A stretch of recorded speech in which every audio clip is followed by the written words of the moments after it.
Hello and welcome back to Dragon's Dogma. Well, we're moving on, so we need some new pawns. So we say goodbye, you. There, a towel in the distance. Oh, What and is I it accidentally now, chuck her into a couple of crates.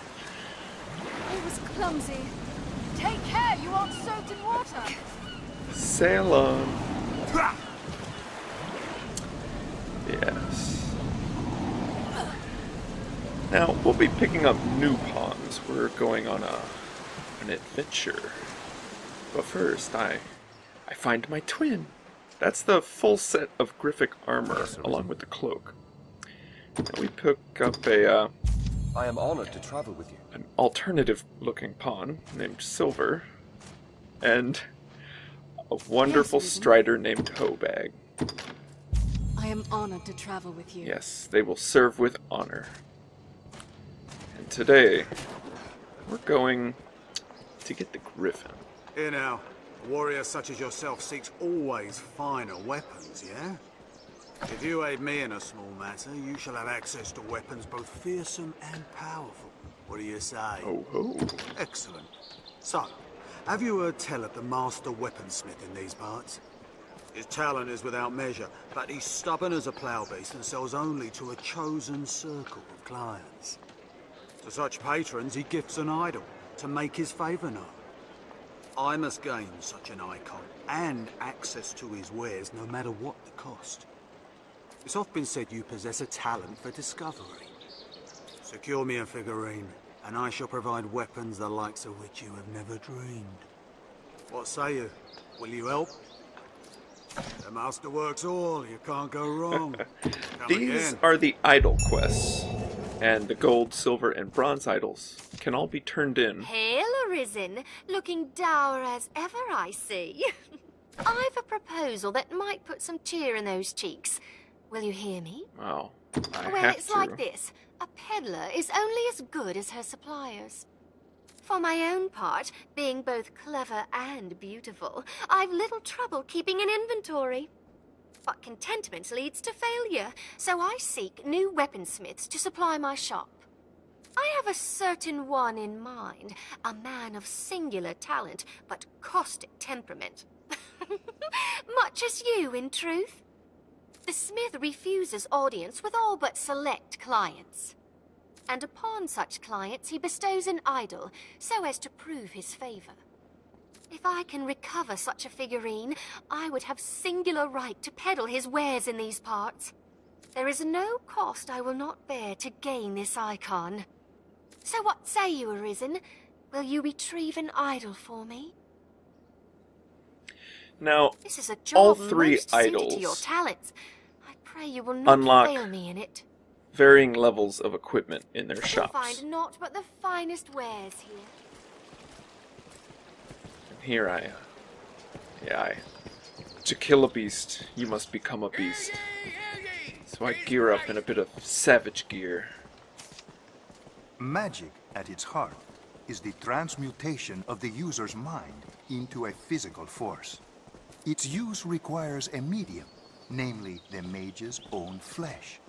The brain and heart bear the greatest burden. It taxes the body no less than wielding an axe or great sword, though many seem to view magi as a frailer sort. Yeah, so don't make fun of nerds. They might cast a fireball at you. Now, the bronze idol unlocks the least amount of equipment, silver the next, and gold the most. However, there's only one gold idol in the game. So, you gotta kind of choose. But, if you go into new game and give the other merchant a gold idol, all the unlocks carry over from game to game. So, once you've done it, you're set. And you can find anything they need anyway. And here we are at the Stone of the North on our way up. And that shield and that emblem we saw on the guard that tried to get the letter from us.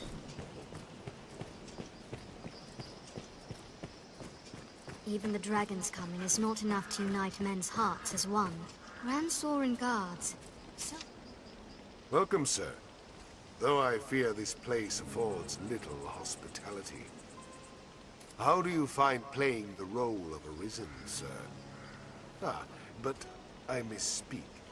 'Tis far from play, I know. I meant only the role of hero must be tiresome work, to meet the demands for ceaseless feats of valor.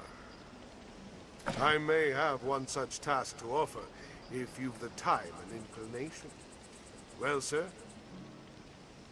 Then pray, allow me to begin with a word about the stronghold. Given the hold's remote location, those who man it are oft required to remain here for long stretches of time. And sadly, the worsening dangers that plague the roads have kept all freight from reaching us. No matter the number of pleas I send to the capital, I receive no response. We're to commence a new regimen of training soon, but morale among the men is dismal. By now, we are a week's food in arrears. Our remaining stores will not last long. It would be a mercy if you, as Arisen, would go and speak to the court on our behalf. And in so doing, an acclaim for precluding a dire crisis in the Duchy's defense. In Grand Sorin, you will find a Lord Julian. The Hold's expeditions and supply fall under his charge. Pray, speak with him, else the other guards within the Duke's castle.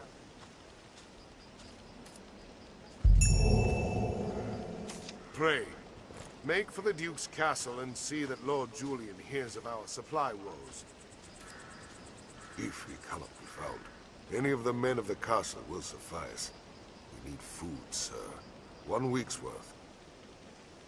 His Grace will be glad of the report, and you shall be the one to claim credit. Yes, these men are with a different group, and if you recall, Fidel asked us to recover the letter about an investigation into a certain unit of the army that had more supplies than any other, and far more training than any other. And if this group is asking for the letter back, first off, as well as asking for more supplies directly from Lord Julian, who we have seen in cohorts with Salvation, the plot thickens. And now we're on the road, and we run into a Cyclops. I don't normally see one out in this road. God, harpies everywhere. Hell no. Smack that hand.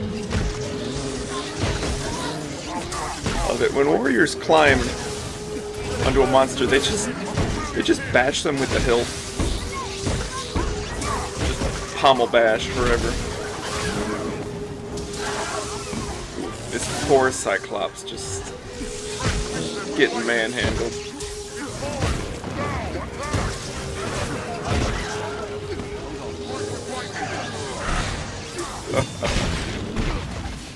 Ow.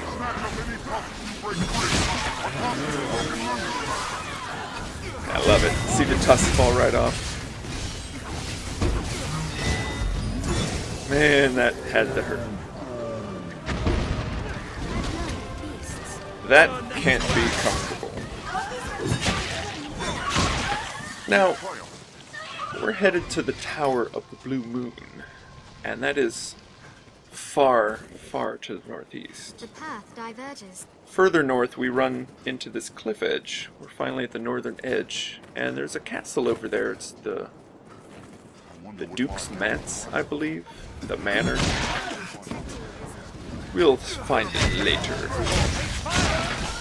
But yeah, lots and lots of harpies in this area. And here we are in the Wind-Worn Valley. And this is one of the only places where this occurs. I think this might be the only place. Your body size actually affects how much the wind restricts you. So Mr. Satan has like no trouble, as you can see. He just stands there. everyone else has to walk just to stay where they are. So, yeah, it's a nice little touch, but it's not really used anywhere else, so. Just another little detail. Now here, yeah, we're going into a Gerudo type valley up here.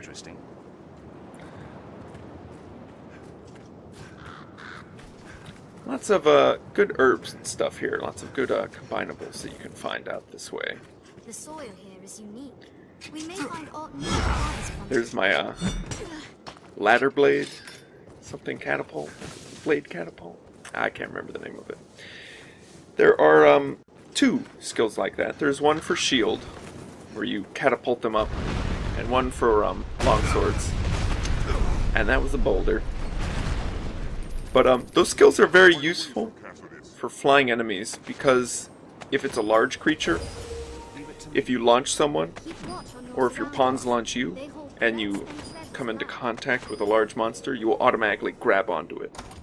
If it's a small monster, you'll automatically hit it. Like there are certain flying monsters later that we'll see that I love catapulting my pawns into, and then they smack them right in the face, and they come falling down. It's excellent. The land here is meager, unfit to sustain trees. Yes, no trees. Nary a tree in sight, except for that one. The canyon floor is an apt spot to find ourselves surrounded. Yes, and in this canyon, it is pretty much constant bandit ambushes, but we have some fun with them. Oof.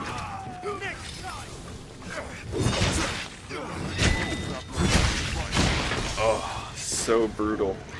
That is the upgraded version of that that skill, and it's just so nice. It not only hits people when you stab them, but when you swing the blade to the other side, it also impacts and hits people. Just fantastic. And night is falling, so. Fortunately, we're going on lantern light now. And another thing about these bandits, they are pretty tough. They're all about the same tier of difficulty as the first fighter bandit that we fought on the mountain trail. So you can get yourself into some nasty situations in this canyon if you come here too early. But we're about the right level to take them on. Kill them all! Yeah, and it's Bandits can strike in the blink pretty much a of an eye. constant stream of bandits. Bandits and boulders. Dialectic spells are grand strike. Tis but a flesh. Yeah, warrior to warrior. No one is staggering.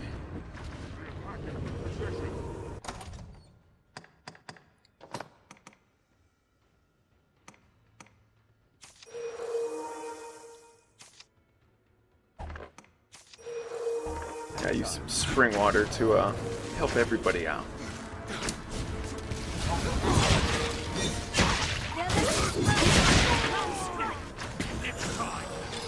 It's one of the nice things. There are several group healing items that heal everyone in the group.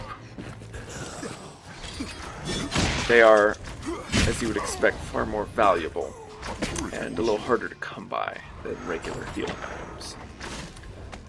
However, there's also an item that you can get, that the Magnanimous Cloak, that whenever you use a healing item, it affects your entire group. However, it can only be bought from Fornival, but that's fairly nice. You'll notice a lot of the things that Capcom carried over from Monster Hunter and other games. It's just a big mix of like Monster Hunter, Devil May Cry, and everything. greenware. She's like Resident Evil. Green herbs. Yeah, lots of little things. Especially the zombies. Yeah, those are big time. They almost have like the same animations from Outbreak, it feels like. Which was another amazing game. God, I loved Outbreak. Jesus.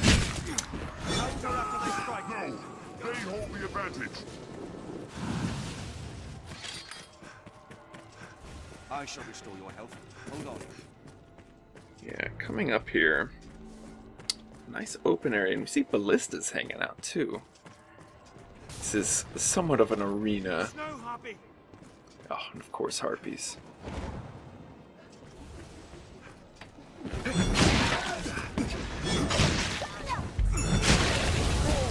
And here is our first golem. Golems are interesting fights. They are completely immune to magic. And the only way to deal damage to them is by physically beating on these glowing spots. The golem is covered in several amulets. And when you destroy them, occasionally it will freeze like this, giving you a nice bunch of free hits in on it. Now, while it can only take damage on the amulets, you can also stagger it simply by hitting it and beating it and doing stuff like that.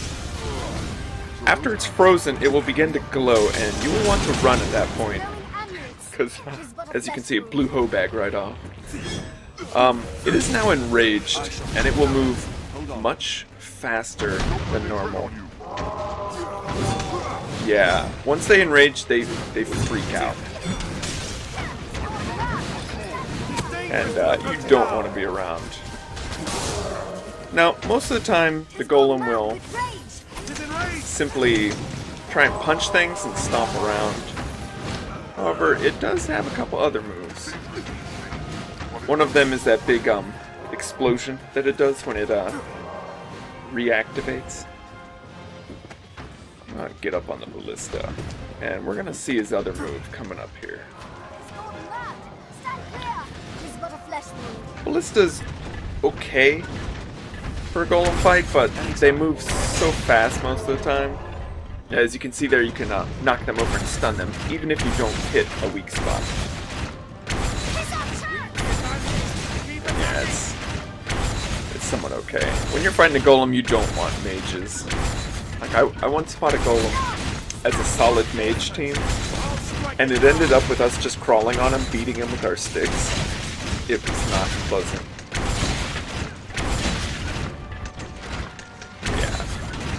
Yeah. The ballista, bit of a effort, exercise in futility.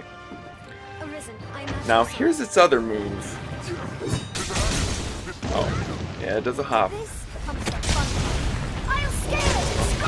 There are some meteors from Mr. Satan. I gave him the meteor strike spell. It's very fun. It does take a long time to cast though. And there it is. There's his other move. He shoots a laser beam that causes explosions. Yeah. Now you see, some of the hardest part of the golem fight is hitting his harder to hit weak spots. He has one on the inside palm of his hand. And, oh shit. Yeah, I got hit by the laser.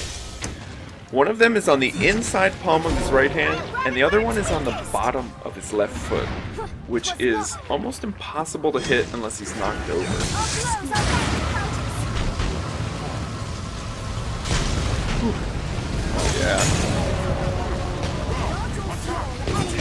Yeah. Pretty much he has to fall over like that for you to be able to hit this. And I've had him freeze with only one amulet left. Still on his feet though, so the one weak point is stuck. It can be quite annoying fighting golems. Yes, perhaps silver. Let's try it. And poor Mr. Satan's so sad. So distraught that he couldn't help. Meteors actually do help though, because they actually have a portion of physical damage in them too. So, meteor is the one spell I think that actually will hurt a golem. What's this? Oh. And now that the bandits see the coast is clear, they come pouring out. Here's someone lives here. Just a bandit parade coming out of here. And they just keep running past me.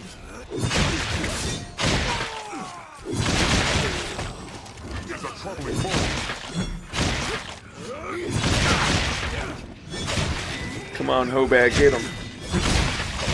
Yeah. Oh man. Hobag's right on the edge. As am I.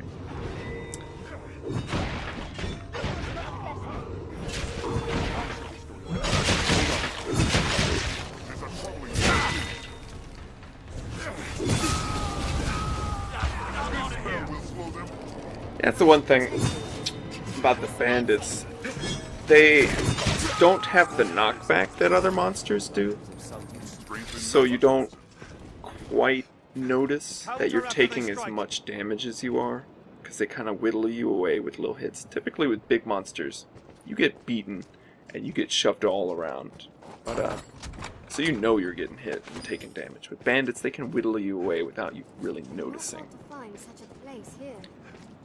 Yeah, I didn't think to find a little camp up here with ballistas. Jesus. There's some decked out bandits. It's so dark out here, so let's get our Korean word out of the way. And today's word is bahm. Night. Bahm.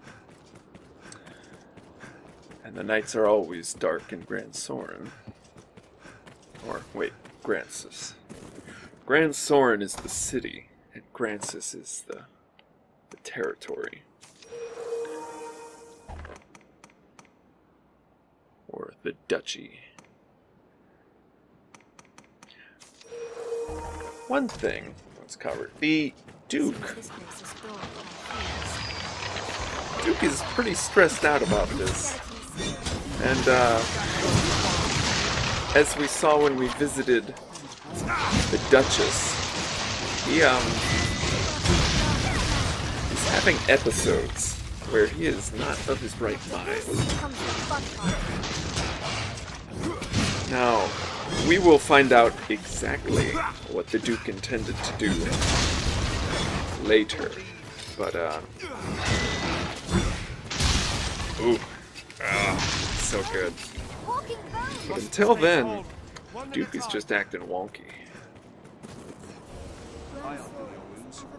Yeah, if it was daytime, we would be able to see Grand Soren, but alas, too dark.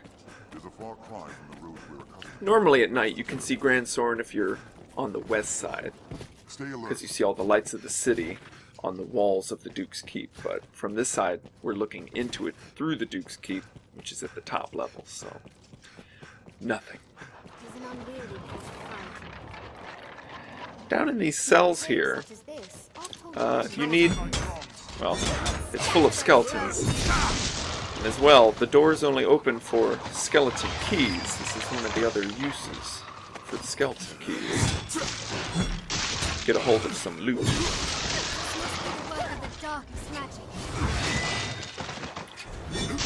That spin move I just did is Corona Slash, and it's a really good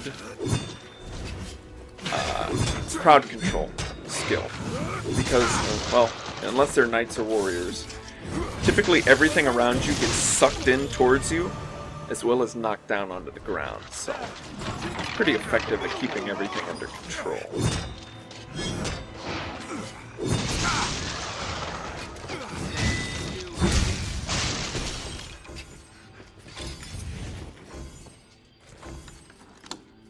Yeah, here we are. Need the keys to get in. We find a nice shield. Scarred Sentinel's a really nice shield. I think I use it a little later. but shields aren't quite my style. Though the fighter class is really fun, but that's mainly because of Dragon's Maw, which is just an insane skill. I'll show that off at another point.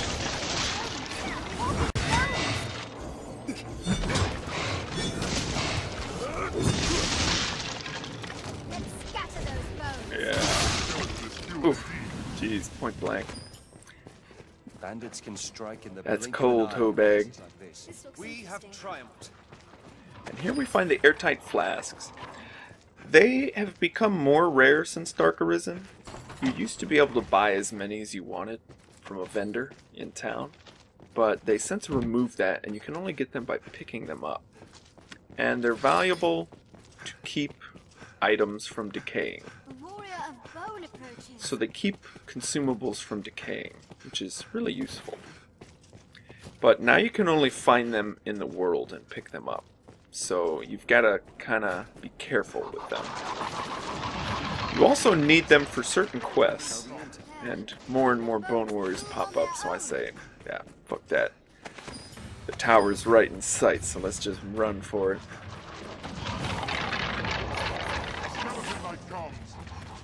Yeah, screw Cutlass Cape. I'm out of here. Yeah, that's the story of night in this game. Undead just everywhere. And here's the tower, the Blue Moon Tower. It really reminds me of the old tower from Monster Hunter. Really similar. Yet another similarity. But it gives that same feel.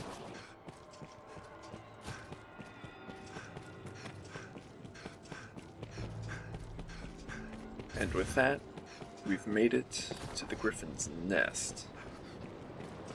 A watchtower, perhaps. But watching over what? Yeah, watching over what? Watching over us, Mr. Satan. Well, next time, we're gonna kill the Griffin.